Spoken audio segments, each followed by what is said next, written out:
Depuis le début de la semaine, nous avons commencé la semaine de l'évangélisation. Une semaine extrêmement importante parce que apporter l'évangile au monde, ça fait une grande joie au ciel quand quelqu'un est converti au Seigneur. Et nous sommes heureux encore ce jour, pendant que nous arrivons à la fin de cette semaine, de revenir sur cette semaine qui a été déterminante dans la vie de l'Église, surtout que cette année, l'Église continue avec le thème « Évangélisons en tout temps et en tout lieu ». Je voudrais vous saluer, vous apporter les grâces et les bénédictions de la part de notre Seigneur Jésus-Christ. Je suis heureux de partager ce moment avec le révérend pasteur Beken Kokobe, Didier, qui est sur ce plateau. Il est le directeur du département Réveil et Évangélisation, croissance de l'Église. Bonne arrivée à vous. Merci beaucoup, révérend pasteur. Je salue les téléspectateurs d'ici et d'ailleurs. Je salue surtout le peuple actif de Yamoussoukro qui a accueilli de manière officielle la semaine de l'évangélisation décrétée par notre Église ici en Côte d'Ivoire. Aujourd'hui même, le culte se tient au Temple Jérusalem de Yamoussoukro. Et c'est le lieu de déjà dire merci au très révérend pasteur Adougnane qui n'a aménagé aucun effort pour que, avec toute son équipe pastorale et les laïcs, nous donne travailler Est-ce que vous pouvez présenter ce moment au Seigneur d'abord avant de continuer? Nous prions le Seigneur. Dieu, maître du temps, Dieu de l'évangélisation, Dieu de la grâce à partager de manière universelle. Merci pour ce temps.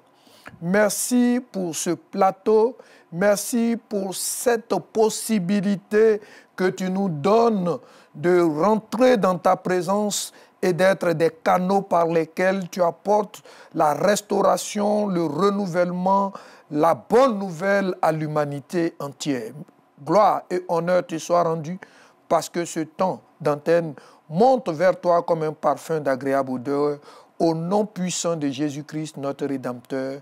Amen. Amen. Vous étiez en train de remercier le très révérend Adougnane et son équipe pour tout le travail, pour toute l'organisation et surtout pour le leadership qu'il a déployé à l'effet de permettre à notre équipe de la cellule d'évangélisation classique de travailler dans les 13 localités mises à notre disposition. À Dieu soit la gloire pour cette grâce que nous avons eue. Qu'est-ce qu'on gagne?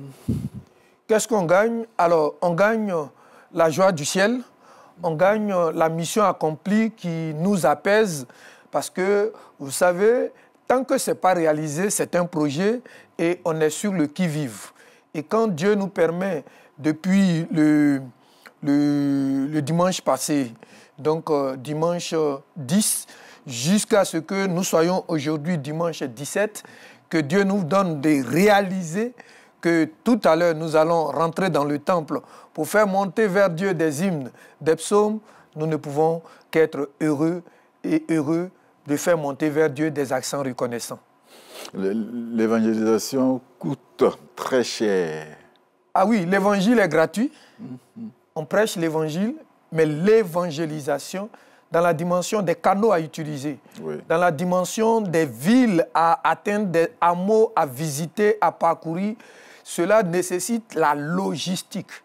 Voilà donc la logistique pour atteindre efficacement la cible coûte. C'est pourquoi l'on dit que l'évangélisation coûte. Parce qu'il faut utiliser des éléments appropriés, il faut une certaine flexibilité et ou même une adaptabilité pour que chacun se retrouve dans son contexte près de Dieu, près du salut et que le salut soit à sa portée. C'est pourquoi l'évangélisation, oui, coûte. Qu'est-ce que ceux qui nous regardent, l'Église, même les sympathisants, quel devrait être leur rôle par rapport à cela? Alors, l'évangélisation est un ordre missionnaire qui est universel, dans la dimension de la manifestation de notre sacerdoce universel, nous sommes tous appelés, selon Matthieu 28, à aller et à faire du discipulat, qui commence par l'évangélisation. C'est pourquoi chacun dans son ministère doit être à mesure de rendre possible cet ordre missionnaire. Donc, nous sommes sur le terrain à travers différentes techniques d'évangélisation, mais il y a d'autres qui ne peuvent pas, comme nous, être sur le terrain, mais qui peuvent nous permettre d'être sur le terrain et d'y être efficaces. Donc, leur contribution sera de mettre à notre disposition la logistique. Elle peut être matérielle, c'est-à-dire la sonorisation adaptée, adéquate, c'est-à-dire les mobiliers, les matériaux roulants, voilà, les motos, les vélos, les voitures, pour que nous soyons efficaces, c'est-à-dire les moyens aussi financiers, pour que nous puissions permettre à un évangéliste, à défaut d'avoir le matériel roulant, à défaut de ça, d'être à mesure de payer le transport, parce que pour aller d'une localité à une autre localité, on ne parle pas en langue. Voilà, on monte dans un véhicule, quand on n'a pas soi-même son véhicule, on monte dans un véhicule de transport commun et on paye le transport pour être sur le lieu et travailler. Et des fois, quand on y arrive, il faut du social. Voilà. Quand quelqu'un a faim, si tu veux qu'il t'écoute, il faut lui donner à manger. Quand il a bien mangé, il peut t'écouter. Donc l'évangélisation holistique nécessite de l'argent, du matériel pour que l'évangile puisse atteindre la cible efficacement. Les zélés qui sont dans les communautés pensent que ceux qui vous ont mis en mission, logiquement, devraient pourvoir à vos besoins. Mais ceux qui nous ont mis en mission, c'est eux aussi. Voilà, parce que quand tu es zélé, c'est une bonne chose. Tu pries Dieu. Mais quand tu pries Dieu, tu ne peux pas être à Nyamandiès. Tu ne peux pas être à Teguakro. Tu ne peux pas être à Bozi. Tu ne peux pas être à Tumodi. Mais moi, j'y suis. Donc, il ne sert à rien de dire ceux qui m'ont envoyé. Mais ceux qui m'ont envoyé, c'est toi. Le jeune homme, pour qu'il y ait multiplication de pain, ce n'était pas un évangéliste, émérite. C'était un jeune de rien du tout, qui était aussi venu, mais qui a mis au temps marqué sa provision, peut-être son goûter à disposition. Et cela a produit le miracle. Et c'est ce miracle-là qui, plus tard, va permettre à une troupe nombreuse de venir. Donc, il ne faut pas que quelqu'un dise non, c'est le bishop Moundé qui doit me donner les moyens, c'est le secrétaire de la conférence, son Excellence Michel Lobo, qui doit me donner les moyens parce que c'est eux qui sont à la tête. Non, chacun à son petit niveau, à sa petite parcelle de responsabilité, doit agir de telle sorte que l'évangélisation soit efficace. Voilà.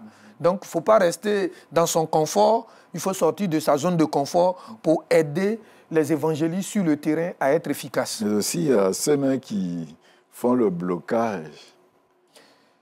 Ah oui, mais chacun rendra compte. Nous sommes sur la terre parce que le Dieu que nous servons voit ce que nous faisons. Et il nous demandera compte. Donc, quand tu as un blocage, quand tu es une balise, ou bien tu es une digue qui empêche l'évangélisation, autant marqué. Quand tu seras dans la présence de Dieu, tu rendras compte, tu justifieras. Tu ne vas pas dire non, c'est parce que je n'aime pas la tête de Beken que je me suis opposé. Tu rendras compte. Donc, il ne sert à rien d'être des digues inutiles pour empêcher l'œuvre. D'ailleurs, personne ne peut empêcher l'œuvre parce que nous payerons ce que nous faisons, car nos œuvres nous suivent.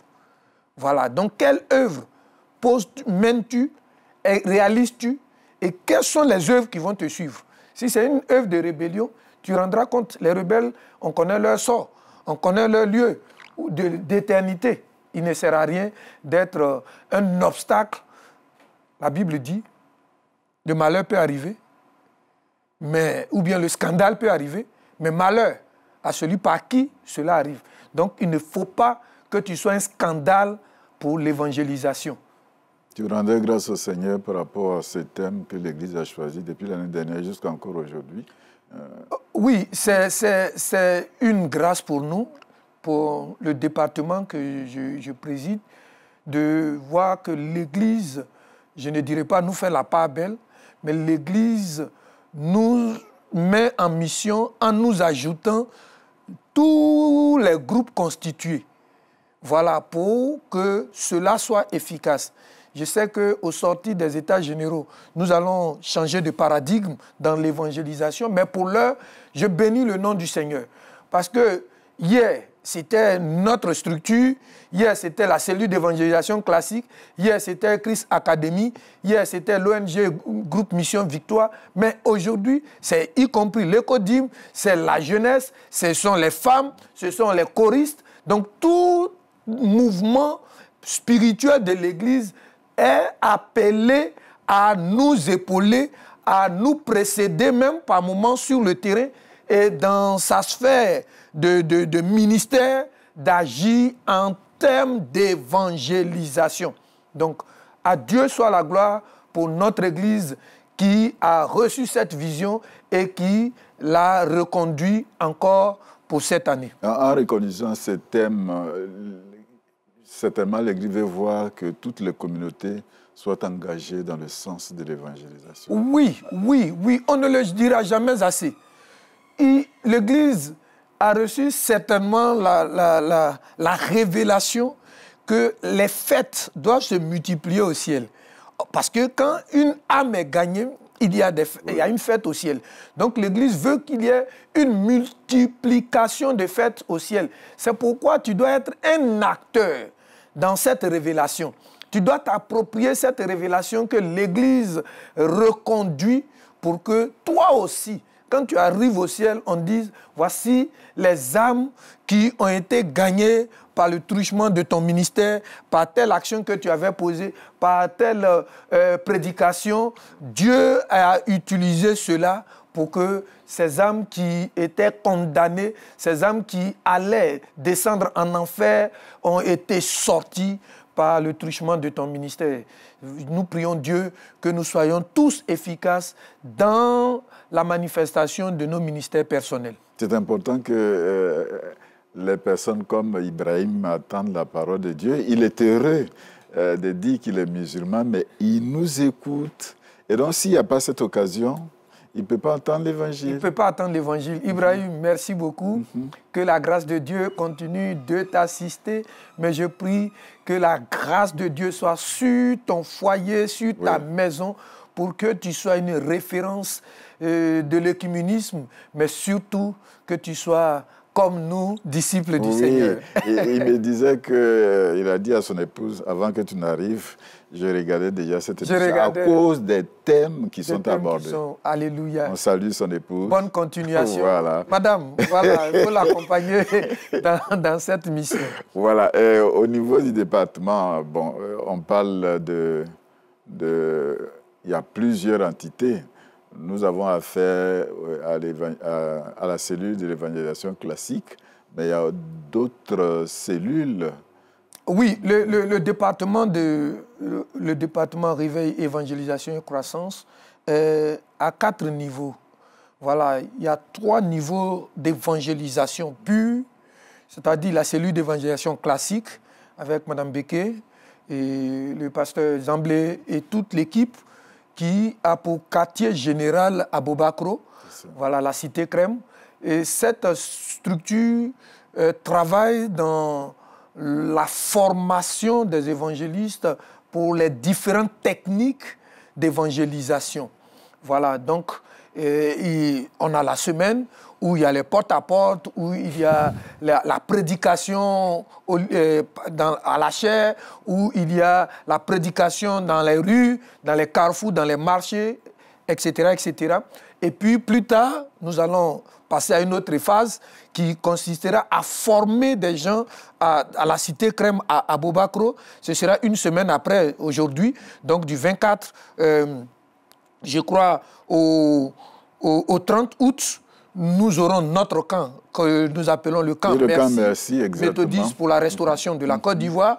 Voilà, donc nous aurons... C'est du 24 au 30 août, voilà, à la Cité Crème. À la Cité Crème. Les prix, les tickets simples, c'est 35 000 francs, et puis les VIP, c'est 130 000. Voilà, en fait, les camps, c'est un temps de regroupement. Oui. Il faut manger, il faut consommer.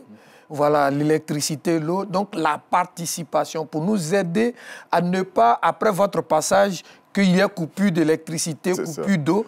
Donc la participation, pour certains, c'est 35 000. Et puis pour d'autres qui veulent encore nous aider à être meilleurs dans l'organisation que nous appelons les VIP, c'est 130 000 francs. Voilà, c'est du 24 au 30. Et nous serons heureux. Donc ça, c'est le premier département, la cellule d'évangélisation classique. Il y a aussi qu'aujourd'hui, le sport est facteur de cohésion sociale. Le sport nous permet de regrouper la multitude. C'est pourquoi il y a une branche de ce département qui est Christ Academy, qui évangélise par le truchement du sport. Donc quand il y a sport, il faut continuer à aller vers, il faut profiter, je veux dire, à aller vers les sportifs parce qu'il y a certains qui vont perdre, il y a d'autres qui vont gagner. Donc il y a des émotions, l'adrénaline qui monte. Nous profitons pour s'aimer la graine de l'évangélisation, pour s'aimer la graine de l'éternité. Voilà, donc Christ Academy profite pour qu'il y ait un corps sain, S-A-I-N, dans un corps saint, S-A-I-N-T. Voilà. Et puis, la troisième structure au niveau de l'évangélisation pure, c'est le groupe Mission Victoire. Groupe Mission Victoire qui dit que quand on a un lieu de culte, on peut se rendre en ce lieu-là et puis écouter l'évangile. Donc, il profite par la construction des lieux de culte pour évangéliser. Voilà, donc on peut aller dans un campement, construire une église, et puis à partir de l'église, on va gagner des âmes. Donc c'est leur mission. Donc ces trois structures, quand elles ont gagné des âmes, il faut maintenant asseoir leur foi chrétienne. Et c'est en cela que le mouvement de réveil intervient. Le mouvement de réveil vient à la suite des âmes gagnées par les structures pour affermir, pour compléter, pour construire, pour perfectionner les saints. Voilà, à travers des soirées d'édification, des temps d'enseignement et puis la connexion pour les dons spirituels à l'effet d'avoir une église forte, une église de référence, une église dynamique. Donc voici un peu de manière ramassée ce qu'est notre département à travers ces 4 structures. Il y a eu des semaines de cela, vous avez eu le camp sélection. Sélection Modane au Dokui, voilà. Donc le camp Modane, Moïse, Dan, Daniel, donc c'est un camp pour les intercesseurs. Voilà, donc dans le mouvement de réveil, il y a ceux qui sont des sentinelles, qui sont dans la dimension intangible de l'Église, c'est-à-dire ceux qu'on ne voit pas, mais qui agissent, qui intercèdent. C'est la même chose ici. Hein. Nous sommes sur ce plateau, on ne voit pas les techniciens. On ne voit pas les techniciens. On ne voit pas M. d'en-haut. Voilà. On ne voit pas la sœur Déborah. Oui. Et toute l'équipe. Et pourtant, si on nous voit, si on nous entend, c'est un travail qui est fait. Et c'est comme ça au niveau du mouvement de réveil. Il y a une équipe qui, nuit et jour, travaille pour prier, pour recevoir les sujets. Voilà, quand il y a les grands événements, on approche nos autorités pour avoir des sujets, on approche les organisateurs pour avoir des sujets. Et donc, chaque année, on a ce camp Modane. Et une ou 2 années qui suivent, par alternance, on a la sélection. La sélection, c'est dans un endroit, ce n'est pas payant. On se retrouve dans un endroit, ce n'est pas un camp internat, ce n'est pas fermé.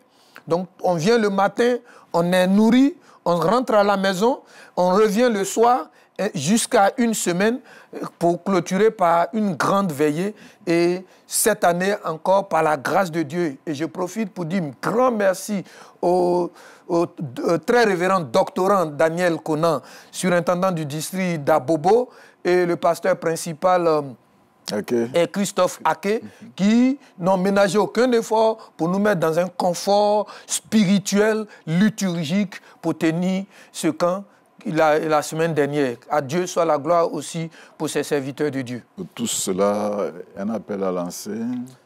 Alors, l'appel que nous voulons lancer, c'est une église de référence, comme le bishop Moundé l'a dit dans sa vision, une église qui est label, une église labellisée, une église qui n'a pas honte de son passé, qui ne fait pas table rase de son passé, mais qui s'appuie sur les acquis du passé pour être dynamique, pour être novatrice, à travers une foi exprimée dans l'évangélisation et dans l'encadrement holistique de ses fidèles. C'est pourquoi, frères méthodistes, amis méthodistes, sympathisants méthodistes, le temps de faire de notre nation une nation forte, une nation moderne, une nation ambitieuse, dans le Seigneur a sonné.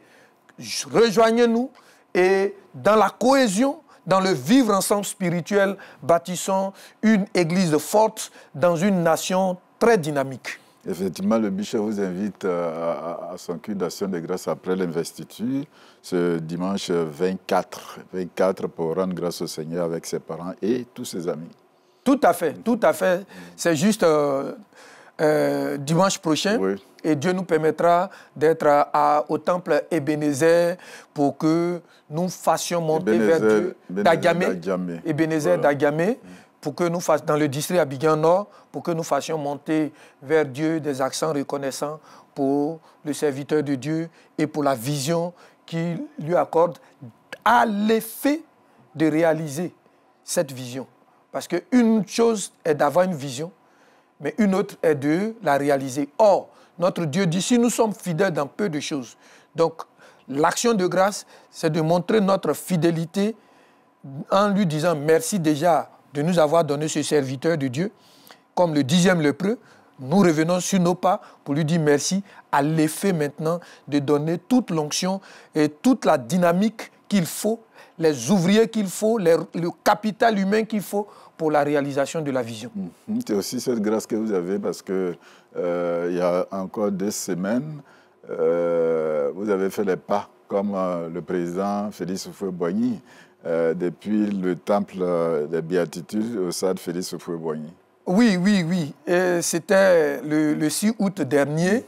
Voilà, nous nous souvenons qu'alors qu'il n'avait que 55 ans, le premier président de la République de Côte d'Ivoire, dans la dimension œcuménique de sa foi, dans la dimension unité, dans la diversité dénominationnelle, alors qu'il est catholique, a fait des pas à l'église protestante méthodiste en Côte d'Ivoire, Temple du Plateau, pour confier à la veille de la proclamation l'acte de l'indépendance à Dieu, et entouré de nos pères, dont le président Auguste Aka.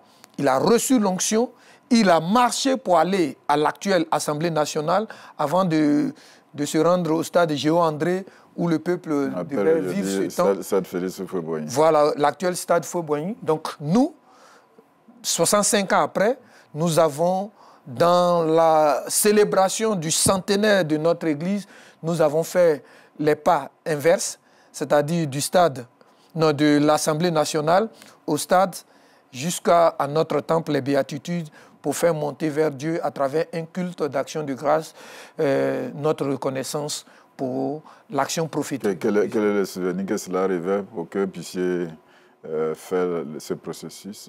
Nous retenons que Dieu est amour, nous retenons que la paix, ce n'est pas un vain mot, c'est un comportement. Nous retenons que Houphouët-Boigny, le premier président de la République, nous a laissé un héritage, l'écuménisme nous a laissé un héritage que l'unité nous caractérise dans la pluralité dénominationnelle.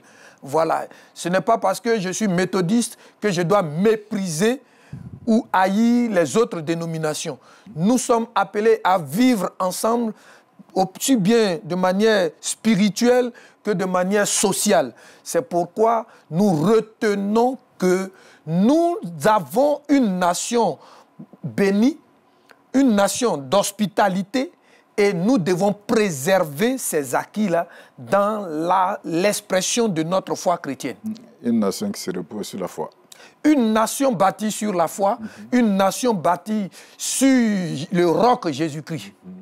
On va faire une pause et puis on va revenir sur ce plateau pour voir le thème « Je suis le pain de vie ». C'est le thème qui est proposé aujourd'hui, mais écoutons la chorale pour nous édifier.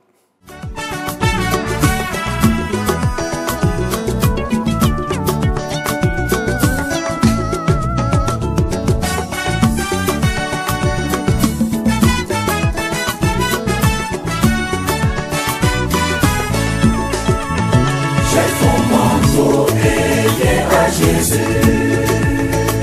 il t'appelle, dis-lui ce que tu veux. Jette ton manteau et viens à Jésus, il t'appelle, dis-lui ce que tu veux.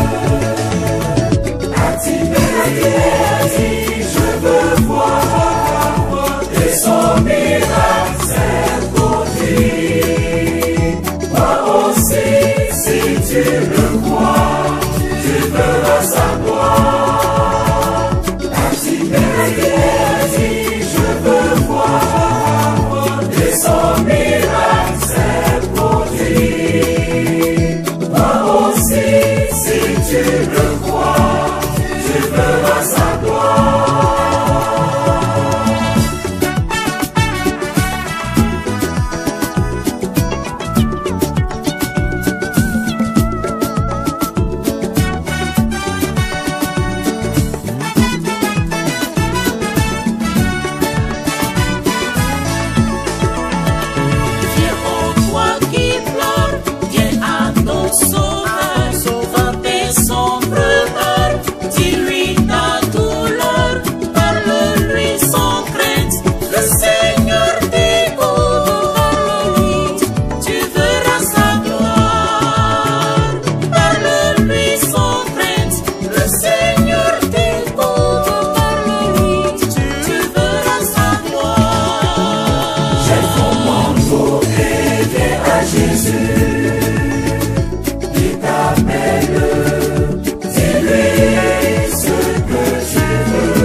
Bénissons le Seigneur, sachez simplement que cette journée, c'est la journée de l'évangélisation par rapport à l'église méthodiste de Côte d'Ivoire.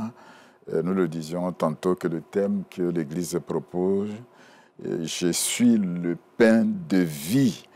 Il y a le texte d'Exode chapitre 16, versets 9 à 15 et versets 31 à 36.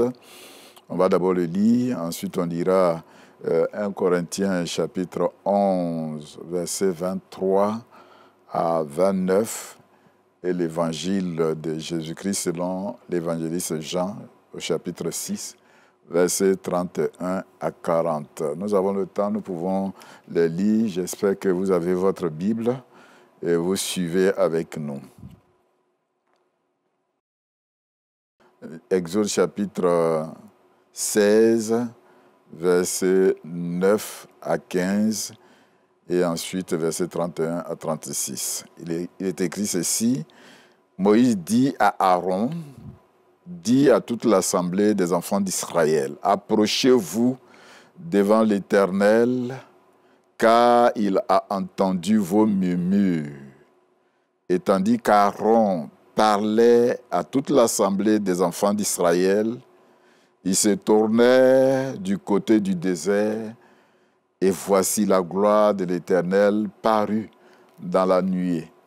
L'Éternel s'adressant à Moïse dit, « J'ai entendu les murmures des enfants d'Israël. Dis-leur, entre les deux soirs, vous mangerez de la viande, et au matin, vous vous rassasierez de pain. Et vous saurez que je suis l'Éternel, votre Dieu. » Verset 13, « Le soir, il survint des cailles qui couvrirent le camp, et au matin, il eut une couche de rosée autour du camp. Quand cette rosée fut dissipée, il y avait à la surface du désert quelque chose de menu comme des grains, quelque chose de menu comme la gelée blanche sur la terre. » Verset 15. Les enfants d'Israël regardaient et ils se disent l'un à l'autre, « Qu'est-ce que cela ?»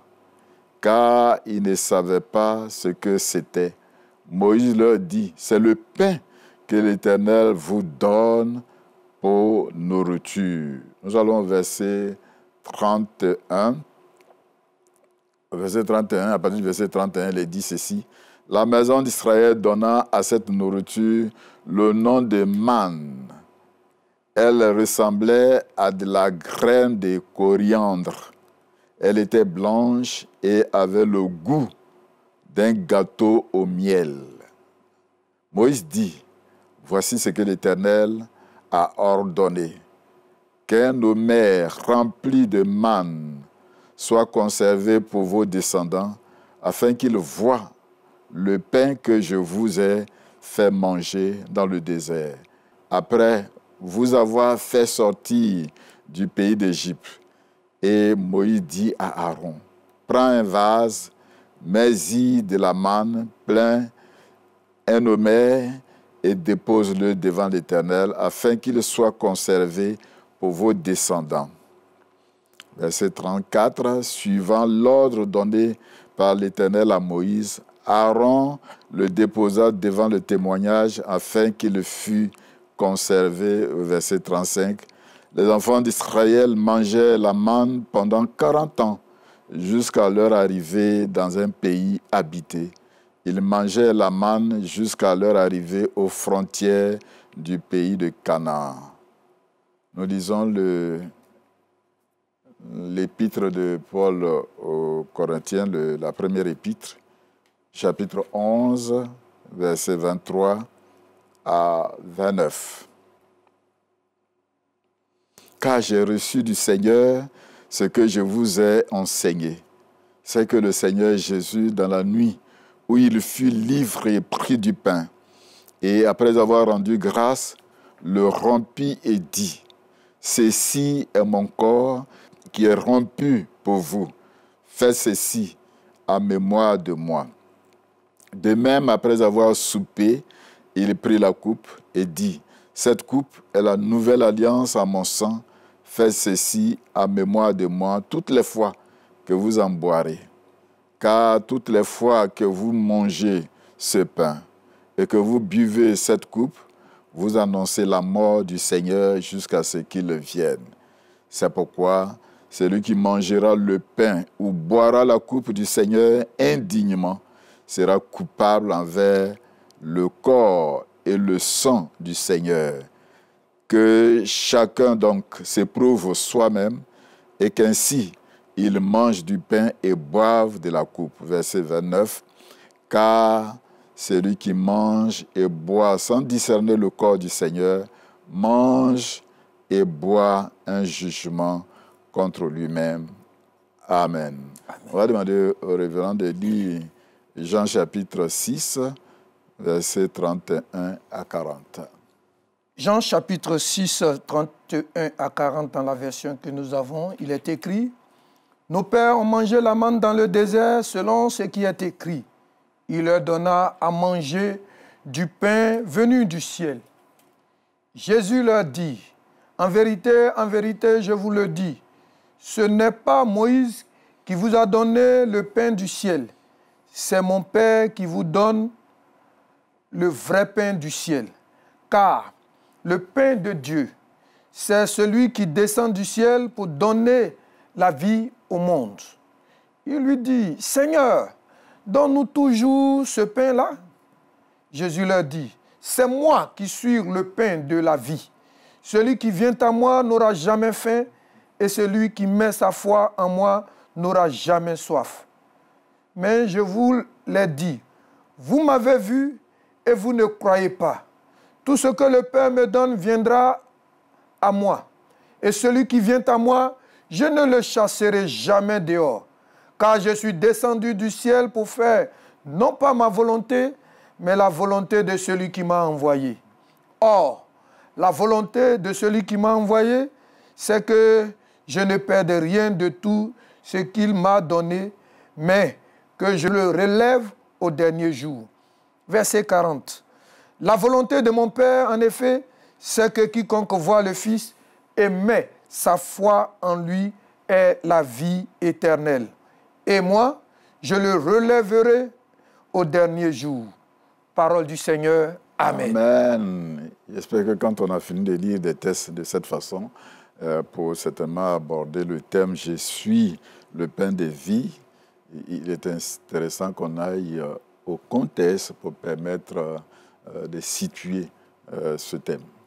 Alors, dans la narration de Jean, puisque le verset 35 de Jean 6 est le verset de méditation, cette narration nous donne de comprendre que après la multiplication du pain, Jésus nourrit une foule, dit-on, de 5 000 hommes, sans compter les femmes et les enfants. Donc une grande foule, et ces personnes vont véritablement s'attacher à ce miracle, et ce miracle va permettre que la foule devienne de plus en plus nombreuse. Jésus va se déplacer un tant soit peu avec ses disciples dans les environs de Capharnaüm. Et là, la foule va revenir et exiger, ordonner que Jésus fasse encore un autre miracle, certainement de multiplication de pain, pour que le quotidien soit ainsi pourvu. Mais Jésus, à partir du verset que nous avons lu, va leur dire que le cadre historique de la multiplication de pain dont ils ont fait référence dans le désert au temps de Moïse est un cadre bien circonscrit. Dieu a fait cela durant 40 années pour mettre fin à la foi basée sur les miracles. Parce que la foi basée sur les miracles conduit très souvent au murmure. Et Dieu a mis fin au murmure du peuple par la descente de la nourriture exceptionnelle, et il a maintenu la cadence 40 années sans que la nourriture manque. Il y a eu les cailles, il y a eu le pain, qu'eux-mêmes ils ont appelé dans leur exclamation, qu'est-ce que c'est? La manne. Et Moïse leur a dit que non, au verset 15 de Exode chapitre 16, c'est le pain que l'Éternel vous donne pour nourriture. Mais c'était un pain momentané. Même si ça a duré, ça a eu lieu pour un temps, 40 années. Et Moïse, pour que la mémoire des enfants d'Israël retienne que c'était un acte symbolique à ordonner qu'un omer de manne soit conservé pour le futur. Mais ce futur-là qu'incarne Jésus. C'est pourquoi il va leur dire que je suis le pain de vie. Il faut retenir, pour conclure ce contexte, que nous sommes dans la christologie de Jean. Et dans cette christologie-là, Jean va parler de 7, le chiffre symbolique, le chiffre 7, de 7 je suis. Et ces 7 je suis-là commencent par ce je suis le pain de vie. Voilà, le pain de vie. Pour qu'on comprenne pourquoi, dans 1 Corinthiens chapitre 11, Paul revient sur ce que nous aujourd'hui on appelle la liturgie de l'Eucharistie. Voilà, parce que le premier je suis de Jésus, c'est le pain, dans Jean 6, 35. Le 7e je suis de Jésus, pour rentrer dans la christologie de Jean, c'est « Je suis la vraie vigne » dans Jean chapitre 15, verset 1. Donc, le premier, c'est le pain. Le dernier, donc le 7e, c'est la vigne qui donne le vin. Vous voyez qu'on est dans l'Eucharistie, la communion, la Sainte Seine, le pain et le vin. Donc, le commencement de l'Eucharistie, ici, c'est le pain que Jésus incarne. Il est le pain de vie. Il est la source de la nourriture éternelle. Il est le commencement de la vie. Parce que pour qu'il y ait vie, il faut que je mange. Il faut que je prenne de la nourriture. Bon, physiquement, il faut que je prenne la nourriture physique.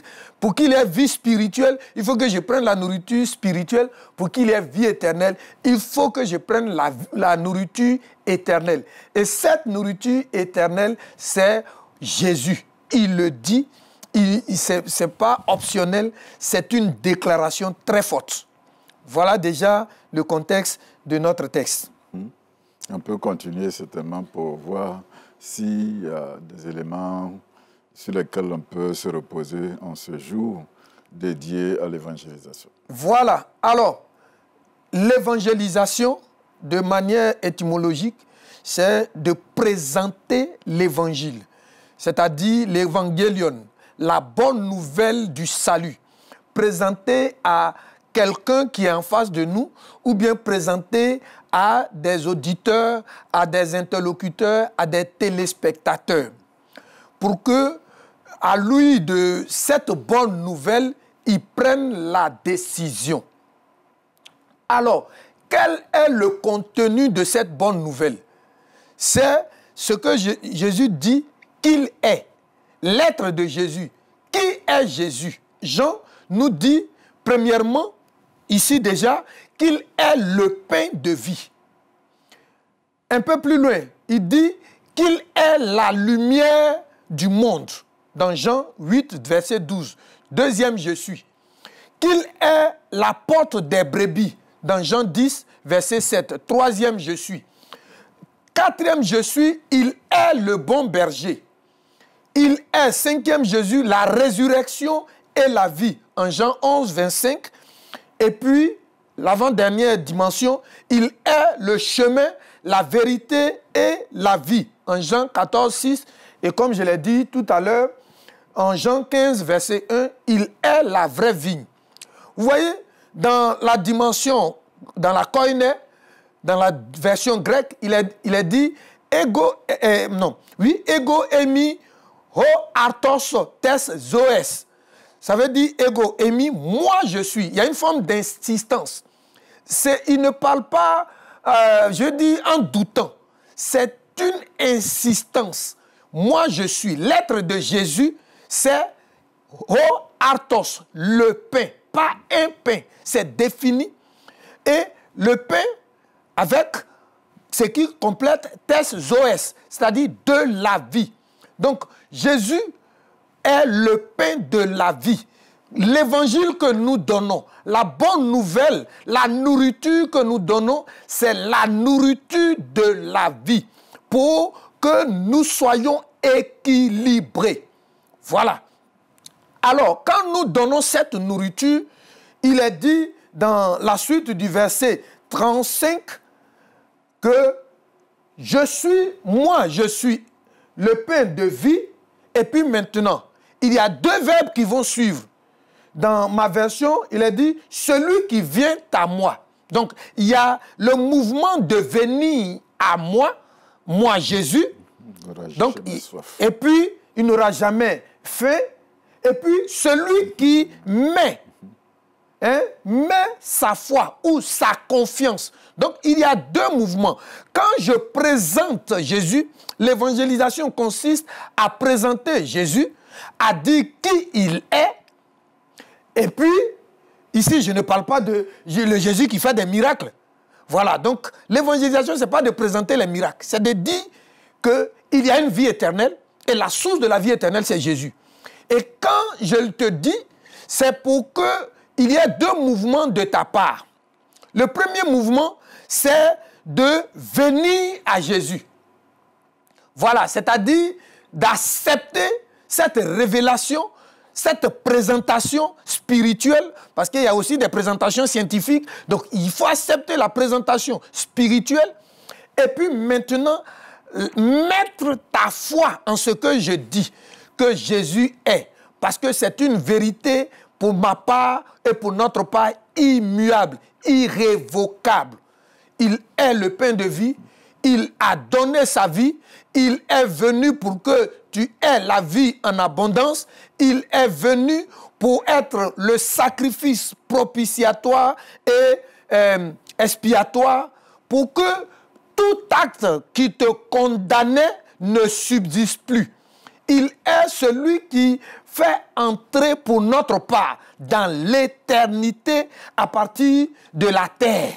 Voilà, donc c'est ça l'évangélisation et c'est ce que l'évangélisation doit produire. C'est-à-dire, tu écoutes, mais tu n'es pas un auditeur passif, mais il faut qu'il y ait un feedback, un retour, une réaction de ta part pour venir à ce Jésus-là, à l'effet de manifester en lui ta confiance, en ce que j'ai prêché comme révélation.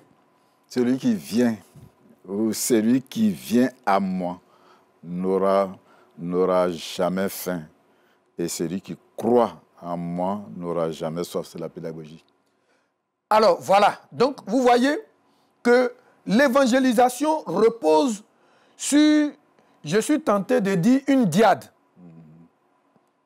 Une dyade, c'est de dire force, il n'aura jamais faim. Donc l'évangélisation donne la force spirituelle. Et puis, l'autre point de la dyade, c'est l'apaisement.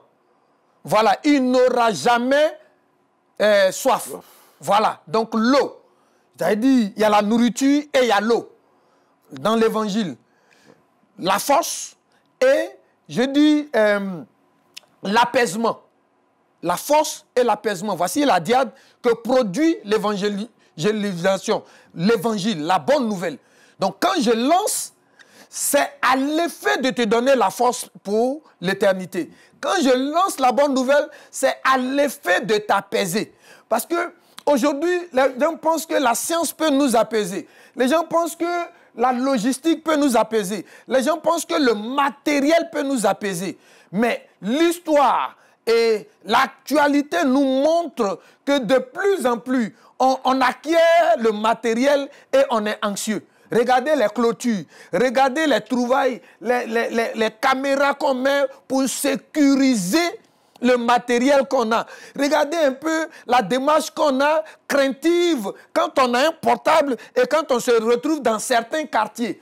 On n'est plus apaisé. Donc le matériel n'apaise pas, la science n'apaise pas. Mais l'évangile, la bonne nouvelle de Christ apaise. Il y a que la bénédiction de l'Éternel enrichit, elle calme. Alors que la bénédiction du matériel est produite par l'autre. nous donne l'anxiété. Voilà, nous rend craintifs. Et c'est ce que nous prêchons dans l'évangélisation. C'est ce que nous avons prêché à travers nos équipes dans les 13 localités de Yamoussoukro cette semaine. Tu veux être apaisé, tu es soucieux, tu as des cauchemars, tu es en prise avec un hôtel familial qui t'empêche d'être calme en toi-même. Même si tu roules dans des grosses cylindrées bien climatisées, tu sais qu'à des heures de la nuit, tu es tourmenté. L'apaisement, c'est Jésus-Christ de Nazareth. Il est la nourriture qui donne la force. Il est cette eau vive qui donne l'apaisement. Parce qu'il est dit, tu n'auras jamais. Les épreuves viendront. Mais même dans l'épreuve, tu as une quiétude, une paix intérieure qui te donne de marcher, non pas de manière linéaire, dans les montagnes, dans la vallée, sur les plaines spirituelles, tu marches parce que ton Rédempteur marche avec toi. Il y a un téléspectateur qui fait comme les disciples, que ferions-nous? Que ferons-nous? Accepte Jésus-Christ comme Seigneur et Sauveur. Il dit, aujourd'hui, si vous entendez sa voix, n'endurcissez pas vos cœurs. Je ne suis pas en train de te prêcher une dénomination. Je ne suis pas en train de parler d'une église. Je parle de l'éternité que donne Jésus-Christ de Nazareth. Que faire? Si tu crois, ouvre ton cœur et viens à lui. Venir à lui, c'est de dire après moi, Seigneur Jésus, je t'accepte comme mon sauveur. Aujourd'hui, dimanche 17 août 2025, rentre dans mon cœur, prends la plénitude à l'effet d'écrire pour l'éternité mon nom dans le livre de vie. Amen. On va lui demander de baisser la tête et puis on va le recommander au Seigneur. Allez-y. Seigneur, merci pour notre bien-aimé qui vient de t'accepter dans son cœur. Tu ne fais acception de personne. Tu nous as donné l'onction pour quiconque va croire. Et aujourd'hui, 17 août, c'est le jour de notre bien-aimé frère, le jour de notre bien-aimée sœur. Prends la place, règne à maître absolu et donne que son témoignage confirme ton atemporalité, car tu viens bientôt. Aide la personne maintenant à intégrer une communauté pour grandir dans la foi. Au nom de Jésus. Amen. Amen. Au moment où nous sommes pratiquement à la fin, l'invitation au culte officiel à l'église Jérusalem de Yamoussoukro. Voilà, chers téléspectateurs en général, mais surtout vous qui êtes du district de Yamoussoukro et qui êtes dans la ville de Yamoussoukro, nous prenons rendez-vous pour tout à l'heure au temple Jérusalem pour ce temps de clôture de notre semaine, tout en espérant vous voir parmi nous pour le camp Merci la semaine prochaine déjà, après le culte d'action de grâce au temple Ebenezer d'Agamé dans le district. Nous devons nous rendre à Abobakro dans le district de Grand Bassam pour qu'en une semaine, nous recevions les techniques de l'évangélisation parce que c'est un impératif. Il nous faut évangéliser en tout temps et en tout lieu.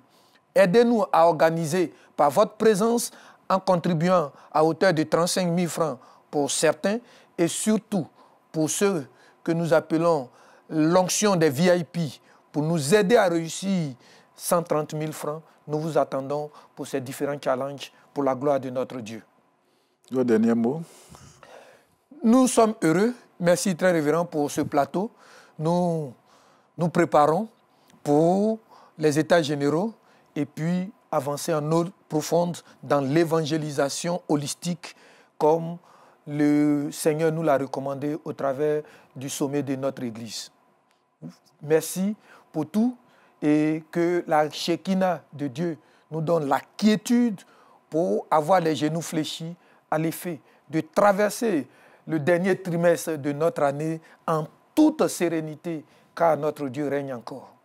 Merci bien, on ne peut que vous dire merci. Merci de nous édifier. Je crois qu'on aura encore d'autres occasions, mais pour l'heure, nous allons nous arrêter là et demander que la grâce de Dieu accompagne tous ceux qui ont été avec nous, particulièrement encore ce jour. Saluer notre ami Ibrahim, saluer le docteur Adou Tano Albert, qui est à l'œuvre par rapport à ce que le Seigneur lui a donné, et certainement le dimanche prochain, nous allons nous retrouver. Amen. Amen. Moi aussi, si tu le crois, tu verras sa gloire. Je veux voir, et son miracle s'est produit. Moi aussi, si tu le crois, tu verras sa gloire.